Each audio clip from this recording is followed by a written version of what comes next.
जैसा कि last part में हमने देखा कि लुओ फेंग अपने दोनों मास्टर से परमिशन लेकर इंटरस्टेलर बैटलफील्ड में जाने के लिए तैयारी करने लग गया था और इसीलिए उसने कई सारे इंसेक्ट मॉन्स्टर्स की बॉडीज को खरीदते हुए इंसेक्ट क्वीन और 1 मिलियन टाइगर आर्मर किंग्स की आर्मी बनाने का ऑर्डर दे दिया था।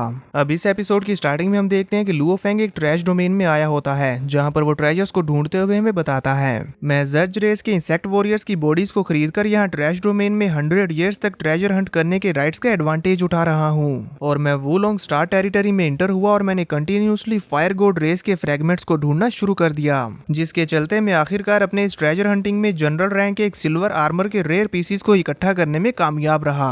ये बताते साथ साथ हम देख पाते हैं कि लुओ फेंग उन सभी रेयर पीसीस को एक साथ मिलाते हुए उस रेयर सिल्वर आर्मर को क्रिएट करना शुरू कर देता है, जो कि बड़ी बारीकी से फेंग की बॉडी को कवर करते हुए उसके मसल्स में कंबाइन होना शुरू हो गया था। इवन वो उसके हार्ट के ऊपर भी कब्जा कर लेता है। इस आर्मर को इस तरह से अपनी बॉडी के साथ मर्ज होता हुआ देखकर फेंग हमें बताता है जैसे ही मैंने इस आर्मर को अपनी बॉडी के ऊपर पहनना शुरू किया तो मुझे ऐसा फील हो रहा है कि मेरी बॉडी का हर एक मसल और हर एक ऑर्गन अंदर से टुकड़े टुकड़े हो रहा है, जैसे कि ये आर्मर उन्हें चीर रहा हो। और हो भी सच में यही रहा होता है, लेकिन फिर भी मुझे इससे जो पावर मिल रही है वो वर्ल्ड मास्टर लेवल से सिर्फ 1200 टाइम्स ज्यादा स्ट्रोंगर है, यानी कि मेरे पहले वाले आर्मर से सिर्फ 200 टाइम्स ज्यादा स्ट्रोंगर। ये कहते हुए फेंग खुद को संभालते हुए और उस आर्मर की पावर्स को फील करते हुए कहता है ऐसा लगता है कि मेरी बॉडी अभी भी इस आर्मर के फुल पोटेंशियल को अनलीश करने के काबिल नहीं है। अगर ऐसी बात है तो फिर मैं ये कहते हुए फेंग इस आर्मर को अपनी बॉडी से उतार देता है और इसे सीधा अपने इनर वर्ल्ड में गोल्डन हॉर्न बीस्ट के ऊपर भेज देता है, जहां अब ये आर्मर गोल्डन हॉर्न बीस्ट की बॉडी के साथ मर्ज होते हुए उसकी शेप लेने लग गया था और धीरे धीरे हमें गोल्डन हॉर्न बीस्ट की बॉडी के ऊपर एक फुल्ली सिल्वर आर्मर देखने को मिलता है, जिसकी वजह से गोल्डन हॉर्न बीस्ट की आंखों का कलर भी ब्लू हो गया था और यहाँ हमें गोल्डन हॉर्न बीस्ट की एक न्यू ही लुक देखने को मिलती है। आपको ये कैसी लगी मुझे कमेंट में जरूर बताना। इस आर्मर की पावर्स को फील करते हुए गोल्डन हॉर्न बीस्ट एक जोरदार रोर करता है तो फेंग हमें बताता है अब इस आर्मर से मेरे गोल्डन हॉर्न बीस्ट की पावर वर्ल्ड मास्टर की स्ट्रेंथ से 3000 टाइम्स ज्यादा हो गई है, नहीं 5000 टाइम्स। और फिर वो कहता है कि गोल्डन हॉर्न बीस्ट की फिजिक पहले ही एक ह्यूमन से 30 टाइम्स ज्यादा स्ट्रोंगर है। अगर मैं इसके साइज को छोटा करके इसकी इंटेंसिटी को बढ़ा दूं तो फिर ये इवन इस आर्मर से भी ज्यादा ग्रेटर फोर्स का सामना कर सकता है। ये कहते हुए फेंग गोल्डन हॉर्न बीस्ट के साइज को छोटा करता जाता है, जिसकी वजह से उसकी इंटेंसिटी बढ़ती है और उसकी पावर्स और भी ज्यादा बढ़ती चली जाती हैं। 8000 टाइम्स, इवन 10,000 टाइम्स तक बढ़ जाती हैं। और फिर हमें गोल्डन हॉर्न बीस्ट की पावर्स का एक नमूना दिखाया जाता है, जहां वो जैसे जैसे फ्लाई कर रहा था तो उसके आसपास पूरा का पूरा स्पेस एंड टाइम क्रैक होता जा रहा होता है, जिसकी वजह से एक पोर्टल ओपन हो गया था जो अपने आसपास मौजूद सारी के सारी चट्टानों को अपने अंदर खींच ले जाता है। फेंग गोल्डन हॉर्न बीस्ट की इन बढ़ी हुई पावर्स को देखकर खुश होते हुए कहता है मैंने कर दिखाया। इस आर्मर की पूरी पावर को अनलीश करके तो मैं एक पीक मार्कोस लेवल के वॉरियर का भी सामना कर सकता हूँ। और अगर मैं इसके साथ स्काई स्प्लिटिंग क्लो टेक्निक और गोल्डन क्योस विंग्स का इस्तेमाल करूँ तो फिर तो एक यूनिवर्स वल्नरेबल का भी सामना कर सकता हूँ। फाइनली मैंने अपना true combat Trump card ready कर लिया है और मेरी टाइगर आर्मर किंग की आर्मी भी फाइनली शेप में आना शुरू हो चुकी है। मैंने आखिरकार अपने दोनों मेन ऑब्जेक्टिव्स अचीव कर लिए हैं। ये बताते हुए फेंग एक स्माइल पास करते हुए कहता है अब वक्त है जंग में जाने का। इसी के साथ सीन कट होकर हमें फेंग के स्पेसशिप को इंटरस्टेलर बैटलफील्ड की तरफ आगे बढ़ता हुआ दिखाया जाता है, जहां उसके साथ साथ और भी कई सारे स्पेसशिप्स उस जगह की तरफ बढ़ रहे होते हैं। यहाँ बोबाता फेंग से कहती है लुओ फेंग हम कैंगनिया स्टार पर पहुंच चुके। ये स्पेस में ह्यूमंस के हाथों बनाया हुआ एक ऐसा फोर्ट्रेस है जो कि 1.08 मिलियन किलोमीटर्स डायामीटर्स में फैला हुआ है और ये ह्यूमन टेरिटरीज की 8 मेन लॉजिस्टिक हब्स में से एक है।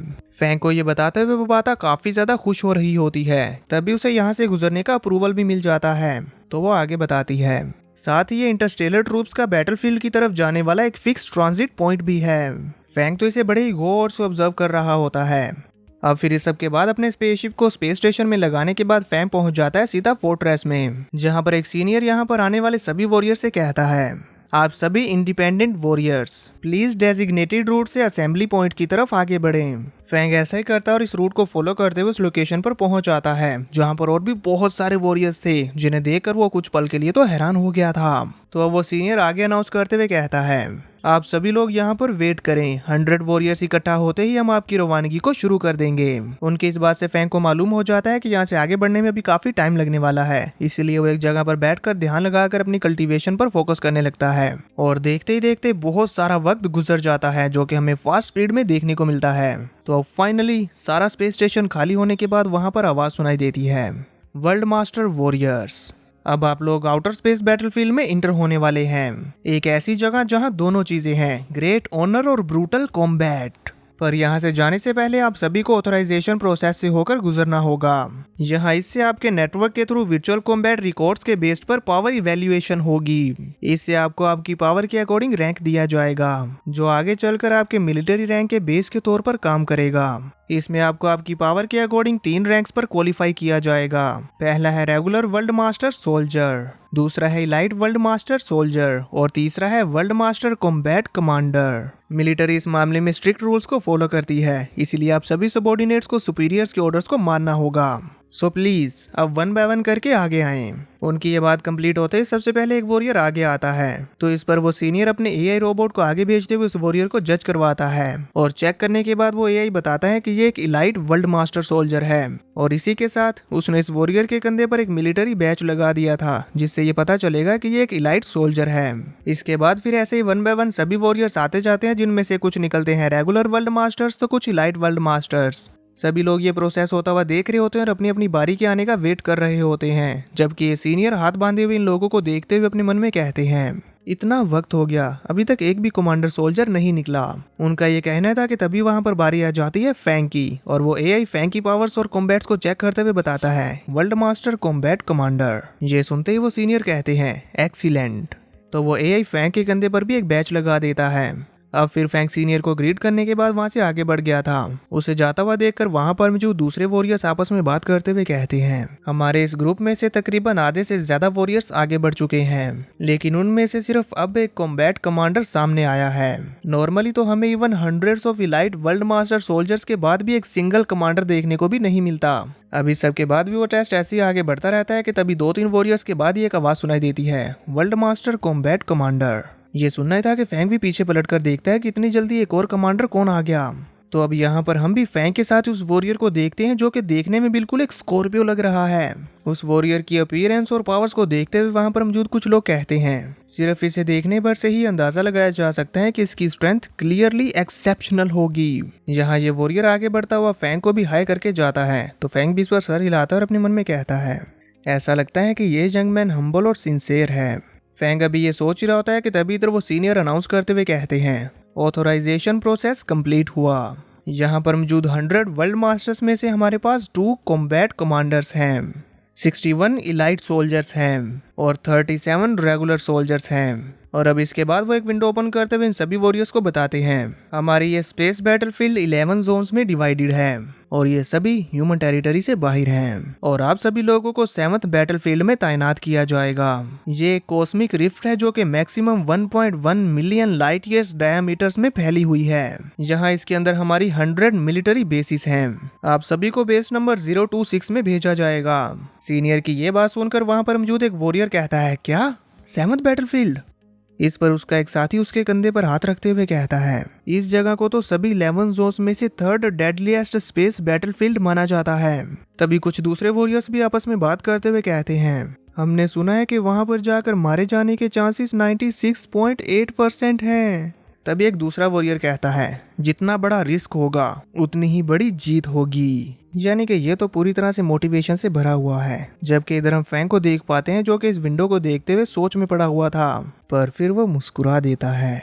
अब इन सभी के जाने के लिए वो सीनियर वहां पर पोर्टल्स ओपन करवाने लगते हैं, जिन्हें ये सभी वॉरियर्स ओपन होता हुआ देख रहे होते हैं। और ये फर्स्ट टाइम ऐसे पोर्टल्स हैं जो कि वाटर बेस्ड हैं। उन पोर्टल्स के ओपन हो जाने के बाद ये सीनियर उन सभी वॉरियर्स को बताते हैं, ये स्पेस गेट्स आपको 7 बैटलफील्ड में ले जाएंगे, चलो अब आगे बढ़ो।